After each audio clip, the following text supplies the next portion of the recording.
Bapak dan Ibu, kali ini kita akan mempelajari komponen proses pembelajaran. Dalam komponen proses pembelajaran ini terdapat 7 butir inti dan 3 butir kekhususan. 7 butir inti pasti semua sudah tahu ya untuk semua jenjang. Kemudian ada 1 butir kekhususan untuk SLB dan ada 2 butir kekhususan untuk SMK. Mari kita simak. Bapak dan Ibu, izinkan saya menjelaskan subkomponen dari komponen proses pembelajaran ini. Pada prinsipnya terdapat tiga subkomponen, yaitu komponen kualitas pembelajaran, kemudian iklim belajar, dan pemanfaatan sarana dan prasarana penunjang proses pembelajaran. Nah, kita lihat subkomponen kualitas pembelajaran itu ada 3. Yang pertama adalah melaksanakan pembelajaran yang efektif. Bagaimana proses pembelajaran di dalam kelas dilaksanakan secara efektif, melayani semua anak, tidak ada anak yang tertinggal karena proses pembelajaran dirancang secara efektif dan dilaksanakan secara efektif. Yang kemudian subkomponen yang kedua adalah melaksanakan penilaian proses dan hasil belajar serta menggunakan hasil sebagai dasar perbaikan program berikutnya. Bapak dan Ibu, kita melihat di sini ada kata penilaian. Penilaian yang dimaksud dalam hal ini adalah bukan penilaian sebagai tujuan akhir, tetapi penilaian yang dilakukan selama proses pembelajaran yang tujuannya adalah untuk memperbaiki proses pembelajaran. Jadi hasil penilaian proses atau yang biasa disebut assessment for learning, assessment untuk tujuan pembelajaran atau assessment as learning, assessment atau penilaian sebagai pembelajaran, maka di dalam hal ini penilaian tersebut bukan sekedar memberikan nilai kepada siswa, tetapi bagaimana guru melihat hasil penilaian tadi untuk melihat keseluruhan proses. Apakah ketika penilaiannya belum sesuai atau belum mencapai tujuan, apakah ini karena proses pembelajaran yang saya pimpin perlu diperbaiki atau anak-anak yang memang belum memahami konsep tersebut. Maka hasil dari penilaian proses tadi bukan untuk judgement kepada siswa, tetapi untuk memutuskan apakah kita akan melakukan perubahan dalam proses berikutnya atau melakukan peninjauan kembali terhadap apa yang sudah kita sampaikan kepada siswa. Nah, subkomponen yang berikutnya adalah melaksanakan remedial dan atau pengayaan. Jadi dari hasil assessment proses tadi, kemudian diputuskan apakah saya akan melakukan remedial atau pengayaan kepada siswa-siswa tertentu. Jadi yang dimaksud penilaian proses di sini tidak menunggu di akhir, yang kemudian hasilnya diserahkan kepada siswa, ini loh hasil belajarmu.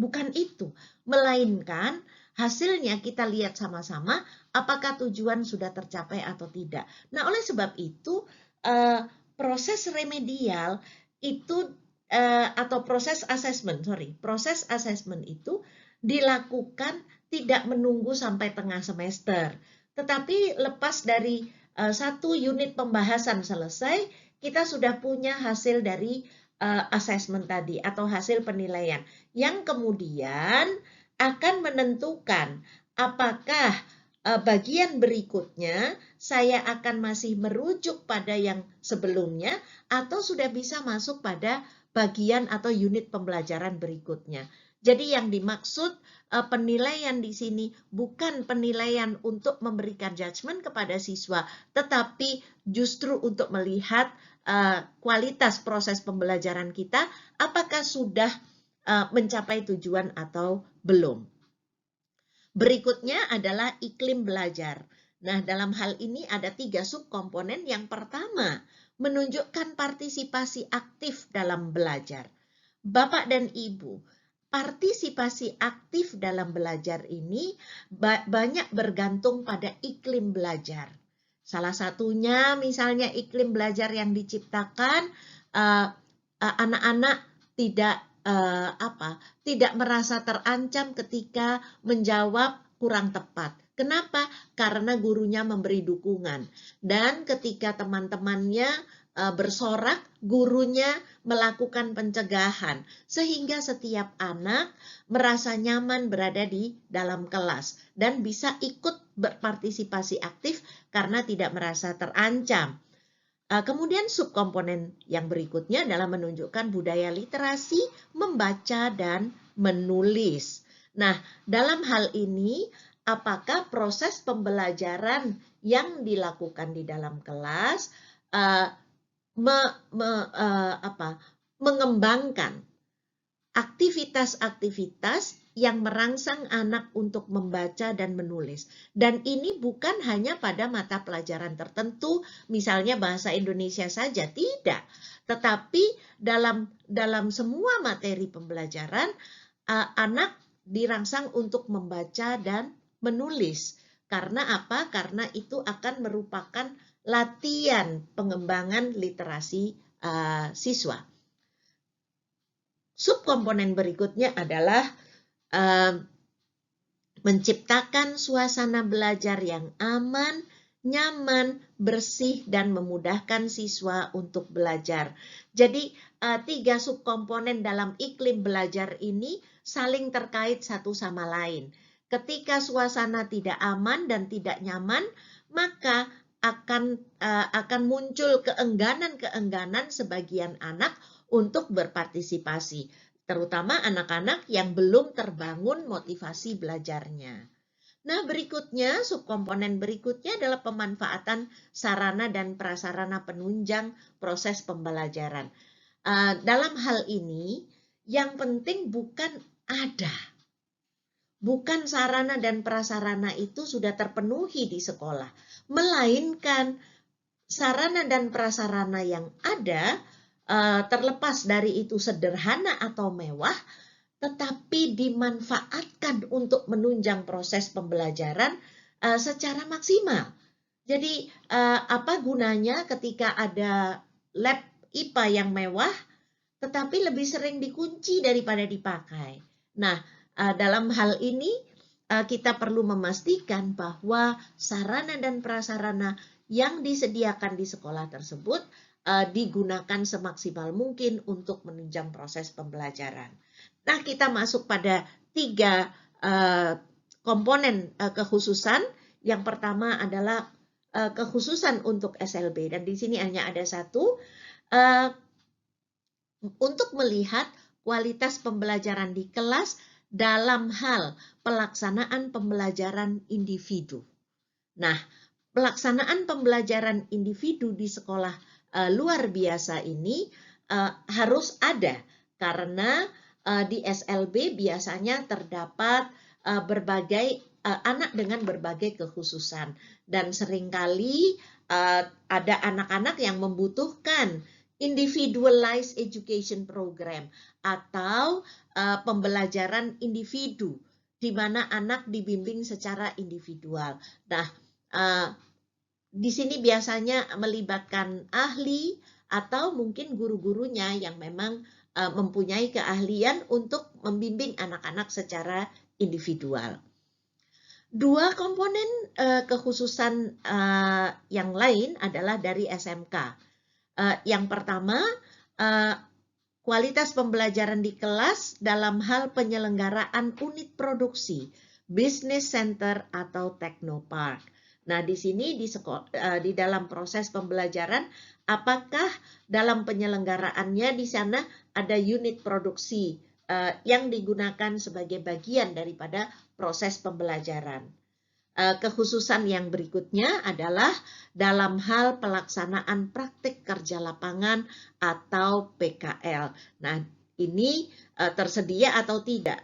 Karena dalam hal praktek kerja lapangan ini juga tergantung bagaimana sekolah membangun jaringan dengan dunia kerja yang ada di sekitarnya, agar nantinya anak-anak mendapat kesempatan untuk praktek kerja lapangan sesuai dengan bidang vokasi yang ditekuni. Jangan sampai asal ada PKL di tempat kerja yang tidak berhubungan dengan bidang yang ditekuni di sekolah menengah kejuruan tersebut. Bapak dan Ibu, izinkan sekarang saya menjelaskan satu persatu setiap butir dan level capaian kinerja. Mari kita mulai dengan butir nomor 12, yaitu proses pembelajaran berlangsung secara aktif dengan melibatkan seluruh siswa dan mengembangkan keterampilan berpikir tingkat tinggi, sehingga terjadi proses pembelajaran yang efektif sesuai dengan tujuan pembelajaran pada satuan pendidikan.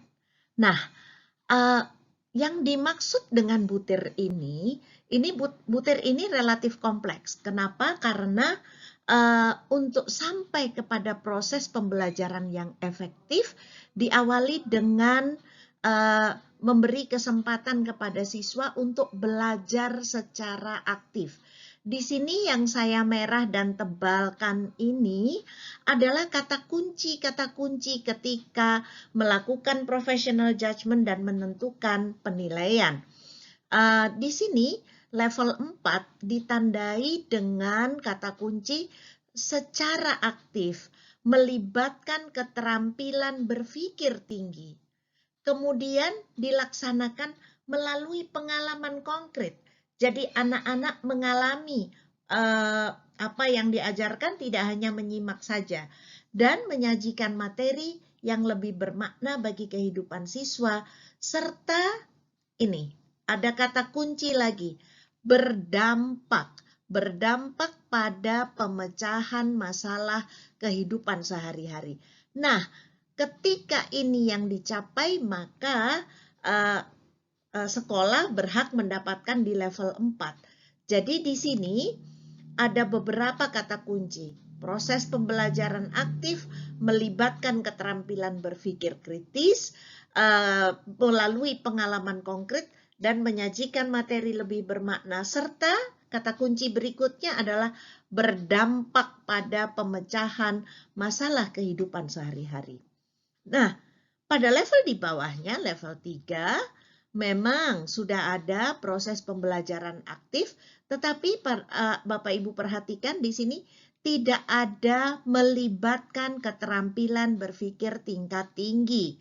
Memang di kelasnya aktif, melalui pengalaman konkret, menyajikan materi yang lebih bermakna, namun yang tidak ada dua, keterampilan berpikir tingkat tinggi dan berdampak pada pemecahan masalah kehidupan sehari-hari.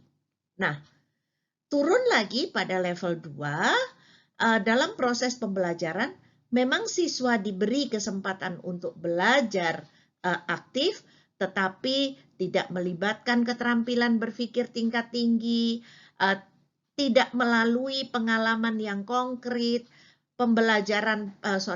materi yang lebih bermakna pun tidak ada, apalagi berdampak pada pemecahan masalah sehari-hari.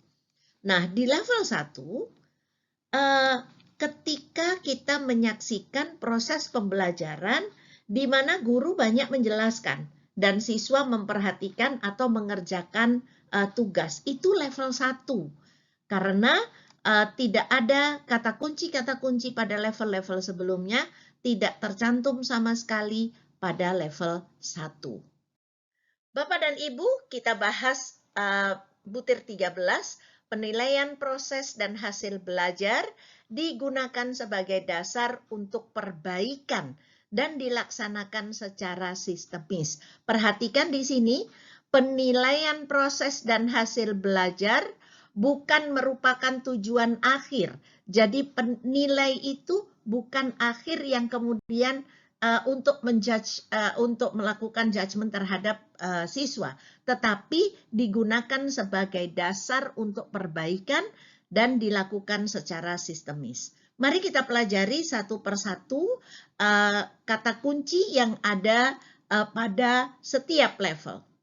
Di level 4, kalau Bapak Ibu perhatikan, ada kata kunci guru melakukan penilaian proses dan hasil belajar dengan menggunakan berbagai teknik penilaian untuk mengetahui pencapaian tujuan pembelajaran dan dilakukan secara sistemis dan berkesinambungan, kemudian berdampak pada perbaikan proses pembelajaran dan hasil belajar siswa.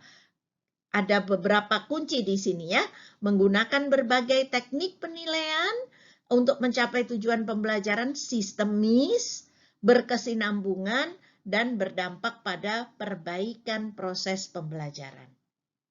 Di level di bawahnya memang masih menggunakan berbagai teknik penilaian untuk mengetahui pencapaian tujuan pembelajaran, namun di sini tidak dilakukan secara sistemis, walaupun dilakukan secara berkesinambungan dan di sini tidak berdampak pada proses pembelajaran, perbaikan proses pembelajaran.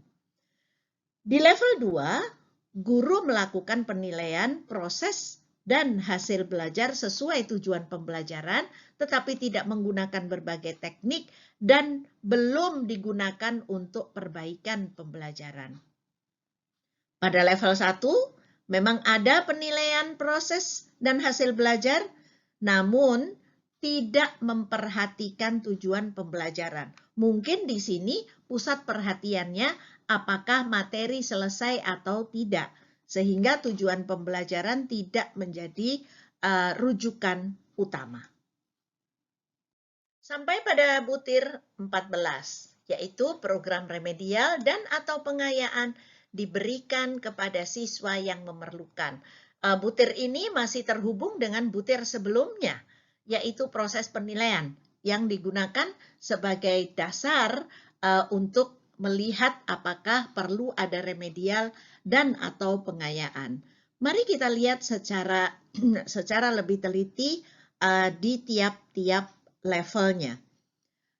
Pada level 4, di sini ada kata kunci sistematis, terstruktur, dan berkelanjutan, serta berpengaruh terhadap peningkatan hasil belajar siswa. Jadi di sini guru melaksanakan program remedial dan atau pengayaan secara sistemis, terstruktur, dan berkelanjutan dengan menggunakan berbagai strategi dan berpengaruh terhadap hasil belajar siswa. Nah, ketika belum ada dampak terhadap peningkatan hasil belajar siswa, ya tidak dapat digolongkan pada level 4. Di level 3, memang dilakukan melaksanakan program remedial atau pengayaan secara sistemis iya dan terstruktur iya, namun di sini tidak ada berkelanjutan. Jadi sistemis iya, terstruktur iya, tapi tidak berkelanjutan. Dengan menggunakan berbagai strategi iya dan berpengaruh terhadap peningkatan hasil belajar siswa. Jadi di sini kata kunci yang tidak ada adalah berkelanjutan. Ya, pada level 3 tidak berkelanjutan. Bagaimana dengan level 2? Guru melaksanakan program remedial dan pengayaan sesuai dengan kebutuhan secara sistematis dan terstruktur, menggunakan berbagai strategi dan berpengaruh terhadap peningkatan hasil belajar siswa secara terbatas. Perhatikan di sini, secara terbatas dan pada beberapa mata pelajaran saja, tidak pada semua mata pelajaran. Dalam hal ini kita perlu melihat lebih cermat bahwa kelihatannya memang sudah melaksanakan program remedial yang sistematis dan terstruktur serta berpengaruh terhadap peningkatan hasil belajar siswa, tetapi di sini terbatas dan hanya pada beberapa mata pelajaran saja. Bagaimana dengan level 1, level yang paling rendah? Guru memang melaksanakan program remedial atau pengayaan, tetapi terbatas pada pemberian tes atau pekerjaan rumah. Jadi itu mendapatkan, memang dia melakukan program remedial atau pengayaan, tapi diberikan hanya merupakan retest, tes ulang, atau pekerjaan rumah saja. Ini adalah tentang siswa berpartisipasi aktif dalam belajar dan suasana pembelajaran di kelas menyenangkan. Sekali lagi, ketika kita mengatakan di kelas di sini bukan berarti ruangan ya, tetapi di dalam kelas pembelajaran. Nah, mari kita cermati kata kunci untuk level 4. Karena di sini tentang keaktifan dan suasana belajar yang menyenangkan. Nah, suasana pembelajaran dinamis.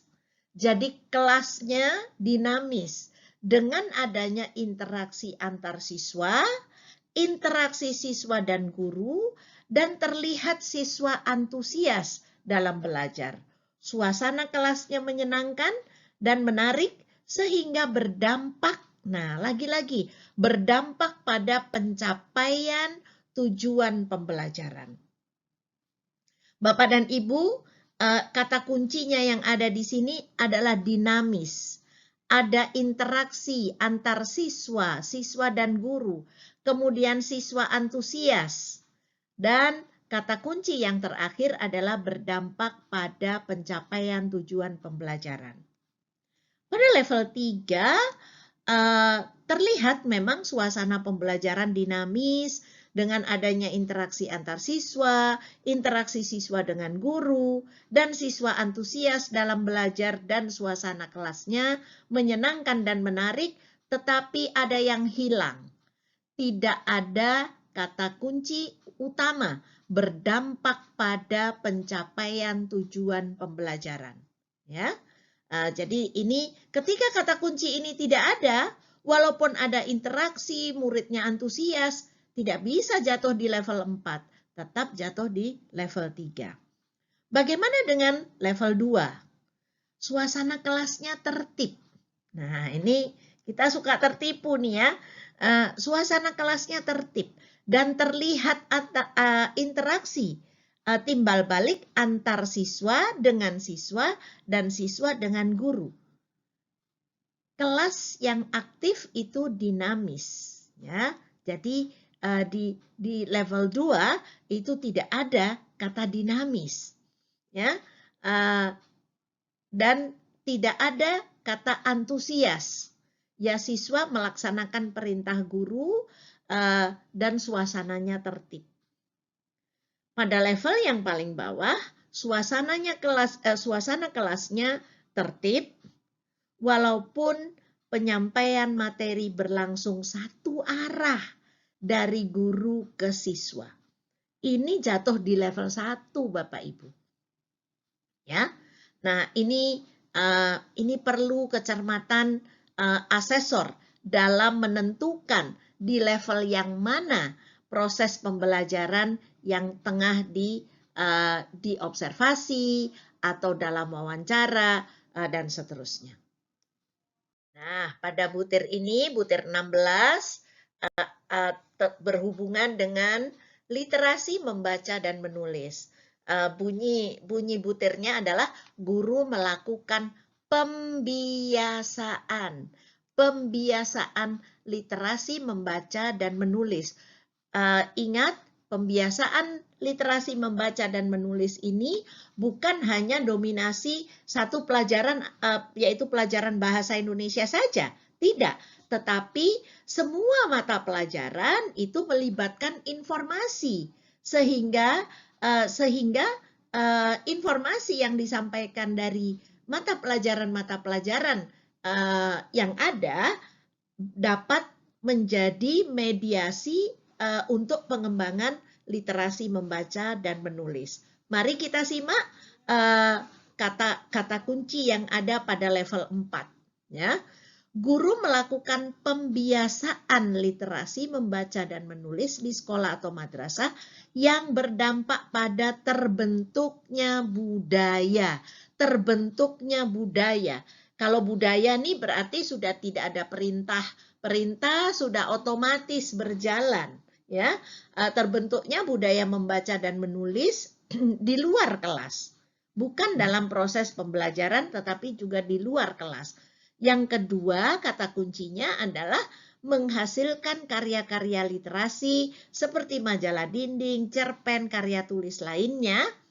Dan kata kunci yang penting, terpublikasikannya karya literasi siswa di masyarakat.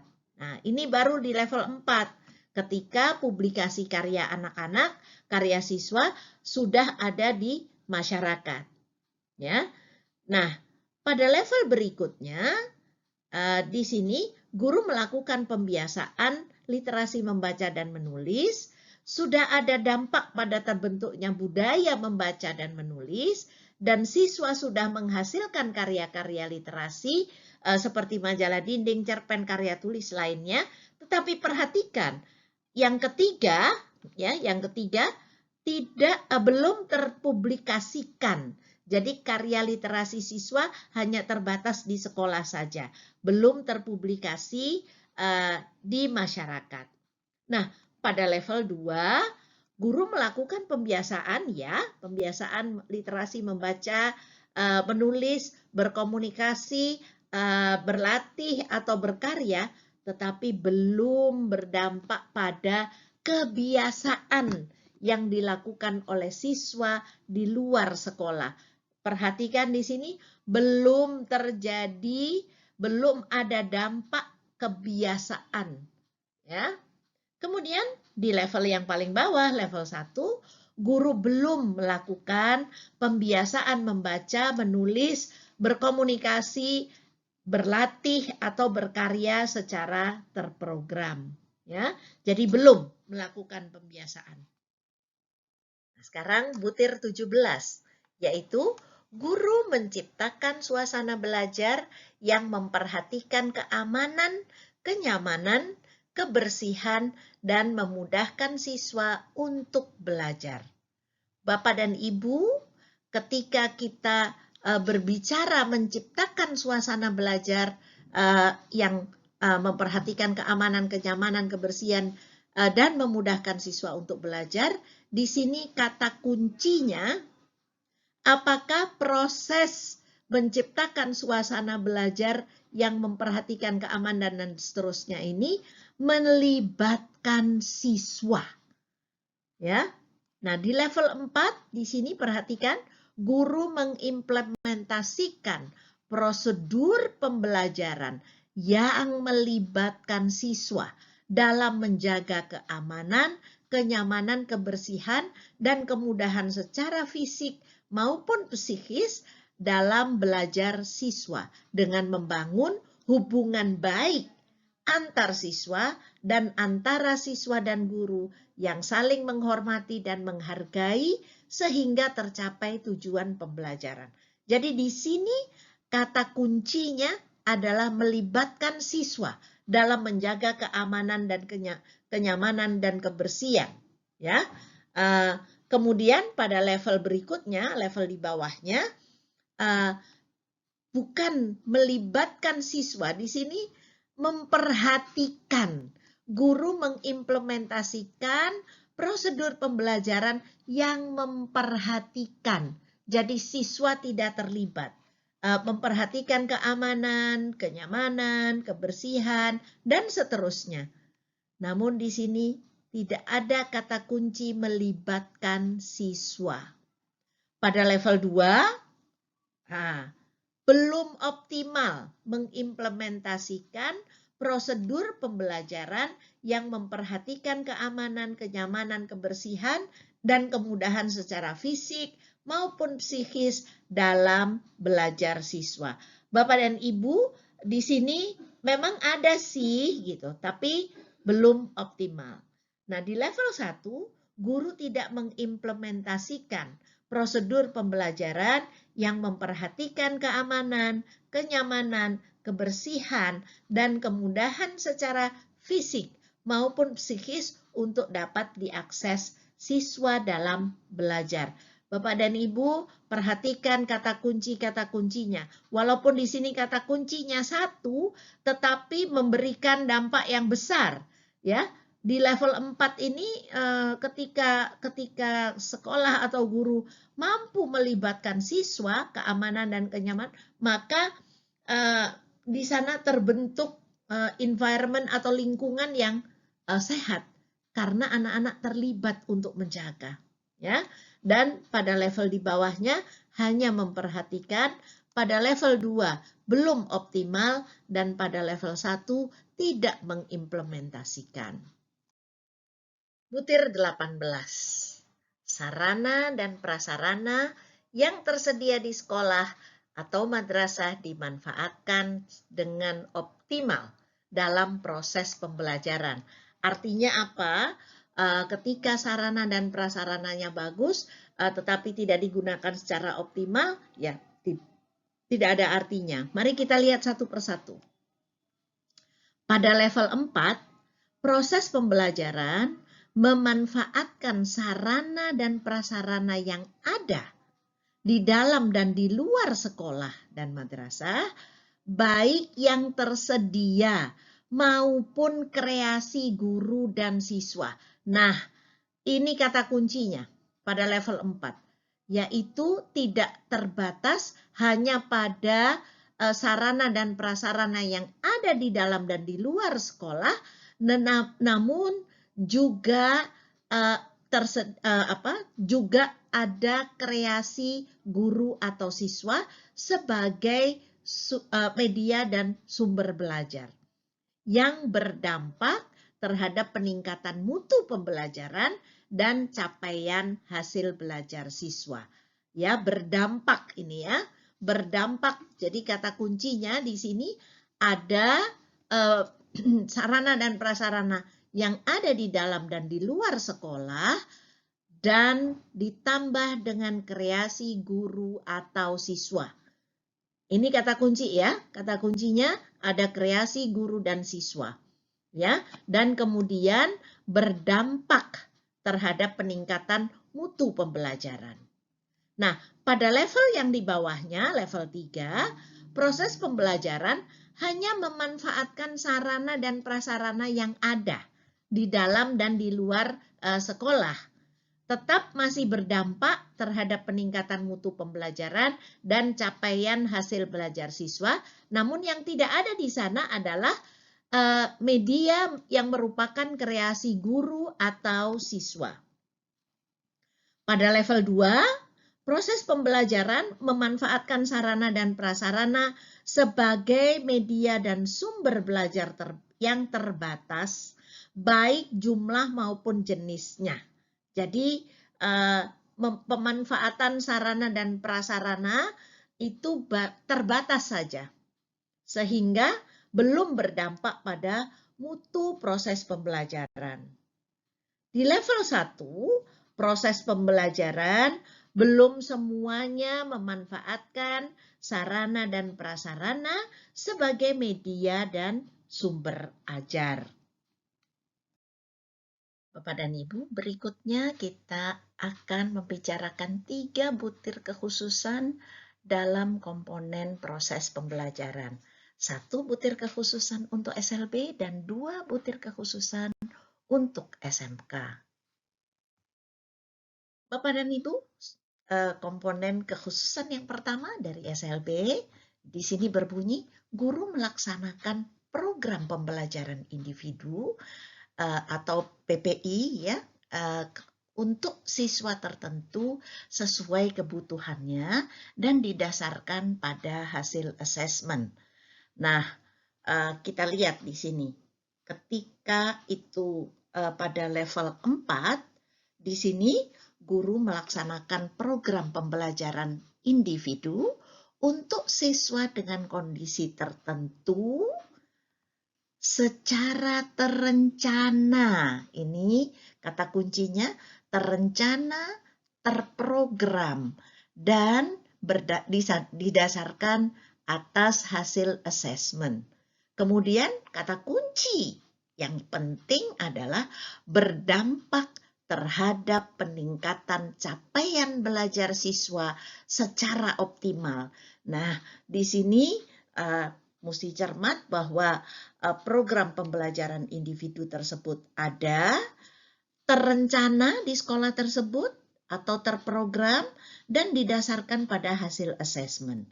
Dan yang paling penting untuk level paling tinggi ini adalah berdampak terhadap peningkatan capaian belajar siswa secara optimal. Nah, pada level di bawahnya tetap ada program pembelajaran individu untuk siswa secara terencana dan terprogram dan didasarkan kepada hasil asesmen, tetapi kalau Bapak Ibu cermati di sini tidak ada dampak terhadap peningkatan capaian belajar siswa, apalagi secara optimal. Jadi di sini PPI-nya ada, terstruktur, berdasar hasil asesmen, namun tidak berdampak. Ya. Nah, di level berikutnya tetap ada guru melaksanakan program pembelajaran individu ada, namun kalau Anda cermati di sini tidak berdasarkan hasil asesmen dan belum dilaksanakan secara terencana. Ya, pada level yang terakhir di sini guru melaksanakan program pembelajaran klasikal tanpa menggunakan program pembelajaran individu. Nah, ini butir kekhususan untuk sekolah luar biasa. Pada butir ini kita membahas kekhususan untuk sekolah kejuruan, SMK atau MAK. Di sini butirnya mengatakan SMK atau MAK menyelenggarakan unit produksi, business center, atau technopark.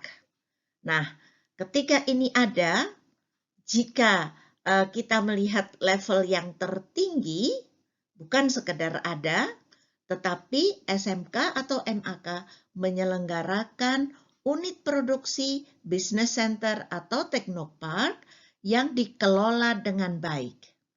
Perhatikan kata kuncinya, memberikan manfaat bagi SMK atau MAK dan diselenggarakan secara berkesinambungan.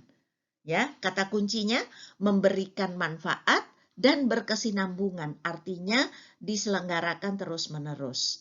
Di level yang berikutnya, SMK atau MAK, sekolah kejuruan ini memang menyelenggarakan unit produksi, business center atau technopark dan dikelola dengan baik. Namun kalau Anda perhatikan di sini tidak memberikan manfaat dan tidak berkesinambungan, atau mungkin belum memberi manfaat dan belum berkesinambungan. Ya, memang ada sih, tapi dan dikelola dengan baik. Namun ketika ditinjau lebih jauh tidak memberikan manfaat dan tidak berkesinambungan. Nah, pada level yang di bawahnya memang ada SMK atau MAK ini menyelenggarakan unit produksi atau business center atau technopark, namun belum dikelola dengan baik. Jadi kalau Bapak Ibu perhatikan level 4, level 3, level 2 ada, ya, ada unit produksinya. Namun urutan daripada keberadaan itu, kalau yang paling tinggi memberikan manfaat dan berkesinambungan, yang kedua diselenggarakan dengan baik saja, yang berikutnya di bawahnya menyelenggarakan unit produksi tetapi belum dikelola dengan baik. Nah, tentunya untuk level terendah adalah sekolah kejuruan tersebut belum menyelenggarakan unit produksi, business center, atau technopark. Jadi ya seperti sekolah biasa saja, business centernya tidak ada. Butir kekhususan yang kedua dari sekolah kejuruan adalah siswa melaksanakan praktek kerja lapangan atau biasa disebut PKL. Nah, dalam hal ini PKL memang lazim ada di SMK. Namun ketika kita melihat lebih jauh kualitas PKL-nya, nah di level yang paling tinggi siswa melaksanakan praktek kerja lapangan dalam waktu 1 semester, ya kata kunci ya, dalam waktu 1 semester sesuai dengan kompetensi keahlian yang dipelajari dan ini yang paling penting, memberikan manfaat bagi perbaikan proses pembelajaran di SMK. Jadi kata kunci yang harus kita pegang adalah bahwa PKL ini dilaksanakan full 1 semester dan sesuai dengan kompetensi keahlian yang dipelajari. Nah, tentunya di level 3 di sini praktek pekerja lapangan ada. Dilaksanakan dalam waktu 1 semester. Ya. Dan dalam kompetensi sesuai dengan kompetensi keahlian yang dipelajari. Namun kata kunci yang lebih penting di sini untuk menunjukkan makna daripada PKL itu sendiri tidak ada. Ya, jadi belum memberikan manfaat bagi perbaikan proses pembelajaran di sekolah kejuruan ini. Nah, Bapak Ibu, kalau kita perhatikan ya, jadi level 4 dan level 3 nih hampir sama sebenarnya. Hanya bagian yang penting yaitu manfaat bagi perbaikan proses pembelajaran hilang di level 3. Di level 2 tetap ada siswa melaksanakan praktek kerja lapangan, kemudian tetap sesuai dengan kompetensi keahlian yang dipelajari. Perhatikan di sini, tidak cukup waktunya, dikerjakan hanya kurang dari 1 semester. Ya, jadi ini perhatikan banyak sekali kata kunci yang hilang di sini. Kata kunci 1 semester tidak ada, kata kunci berdampak juga tidak ada. Namun yang ada hanya sesuai dengan kompetensi keahlian saja. Nah, kemudian di bagian yang di level yang paling rendah tetap ada siswa melaksanakan praktek kerja lapangan, namun perhatikan kata kuncinya tidak sesuai dengan kompetensi keahlian. Jadi ya ada sih, tetapi tidak sesuai dengan kompetensi keahlian tampaknya di sini asal ada saja. Ya, jadi makna dari esensi daripada praktek kerja lapangan di situ nyaris tidak ada. Terima kasih Bapak Ibu sekalian. Mudah-mudahan penjelasan yang saya sampaikan ini memberikan wawasan lebih baik terhadap butir-butir yang ada dalam komponen proses pembelajaran. Terima kasih.